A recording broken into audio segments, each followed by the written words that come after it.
අපි බණ ඇහුවේ නැත්තම් අපේ හිත ඇතුලේ මතකයට නැගින්නේ බණ නෙමෙයි වෙන වෙනේවා. අපි දහම් කතාව කරනවා අඩුවෙන්න අපේ හිතට නැගෙන්නේ වැඩිපුර ධර්මෙ නෙමෙයි. ධර්ම සජ්ජහනාව අඩුවෙන්න අපේ හිතට නැගෙන්නේ ධර්මෙ නෙමෙයි. හොඳට මේක තේරුම් ගන්න. වැඩිපුර අපි ඇසුරු කරන දේ පින්වතුනි අනායාසයෙන් අපේ හිතට නැගෙනවා. ඒක තමයි හිතක ස්වභාවය. සාමාන්‍යයෙන් මැතිවරණ තියෙන කාලවල දේශපාලඥයන්ගේ වචන බලන්න අපිට නිකම්ම හිතට එනවා.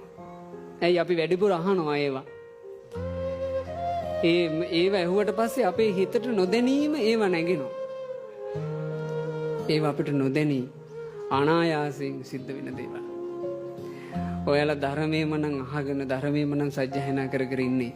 ජීවිතේට ප්‍රශ්නයක් ආපු ගමන් එකපාර ධර්මයේ මතක් වෙයි. අනිත් කෙනෙකුට ප්‍රශ්නයක් වෙලා එයා ඒක කියාගෙන ආපු ගමන් පිටුතර එකපාර ධර්මයේ මතක් වෙයි. අනේ ඉවසන්න මතක් වෙයි. අපේ හිත ඇතුලේ අපි කේන්තියෙන් නොමනාපෙන් නම් ඉන්නේ. අපිට එන්නේ ඒව නෙමෙයි. සමහර වෙලාවට කෙනෙක් ඇවිල්ලා කියනවා මේ අර යහ ගෙදර ගෑනු කෙනා මට මේ වචනේ කිව්වා. ආපෝ ඔය ගෑනු කෙනාගේ කටුවම තමයි. ඔයා ඕක ඉවසලා නම් අරින්න එපා. හොඳ වයින් දෙකක් කියලා කියනවා. එතකොට අර ආපු කෙනාට විස බීජ ඇතුල් කළේ කවුද? අපි. ඒව වෙන්න හේතුව අපේ හිත ඇතුලේ වැඩිපුර වැඩ කරන්නේ මොනවාද කියන එකයි. මරණාසන්න මොහොතක පවා ජීවිතේට මේක බලපානවා. ඒකයි තියෙන භයානකම. අපි වැඩිපුර පින්වතුනි හිත ඇතුලේ ඇසුරු කරපු දේ මරණාසන්න මොහොතේ එන චුති හිතටත් බලපානවමයි. සමහරෙක් හිතාගෙන ඉන්නවනේ ජීවිතේ ගත කරනකොට මං චුති හිත හදනවා කියලා. චුති හිත හදනවා කියන එක අපි හිතන විදිහට නම් කරන්න බෑ. චුති හිත හදනවට වඩා හොඳයි පින්වතුනි දැන් හිත හදාගන්න. දැන් හිත හදාගත්තොත් චුති හිත එන වෙලාවට ඒකත් හැදිලා තියෙන්නේ. චුති හිත එන වෙලාව පින්වතුන් දන්නවද? චුති හිත එන වෙලාව සමහරවිට අපි පාරක යනකොට අපිට චුති හිත අරගෙන එන්නේ පාරේ යන වාහනයක් වෙන්න බැයිද? පුළුවන් නේ. පාරවල මිනිස්සු කී දෙනෙක් අසරණිය වගේ මැරිලා යනවද? අපි වාහනයක නැගලා ගමනක් බිමනක් යනවා.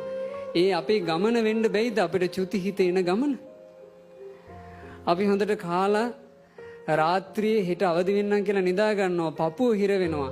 ඒ රැයේ නිින්ද වෙන්න බැයිද අපේ චුති හිත එන නිින්ද? සමහරට සතා සිව්පාව මේ ප්‍රදේශවලට වෙන්න සමහරට මිනිස්සු අලින්ගෙන් අනතුරු සිද්ධ වෙලා මැරෙනවා. ඒ වගේ සතෙක් සිව්පාවෙක් වෙන්න බැයිද අපිට චුති හිත අරගෙන ඉන්නේ? කොච්චර වෙන්න පුළුවන්ද? ඒ නිසා ජීවිතය කියන එකේ දැන් හිත හදාගන්න එකයි වැදගත්ම දේ. ඒ නිසා දැන් හොඳට හිත හදන්න. හිත ඇතුලේ වටින දේවල් විතරක් පවත්වන්න.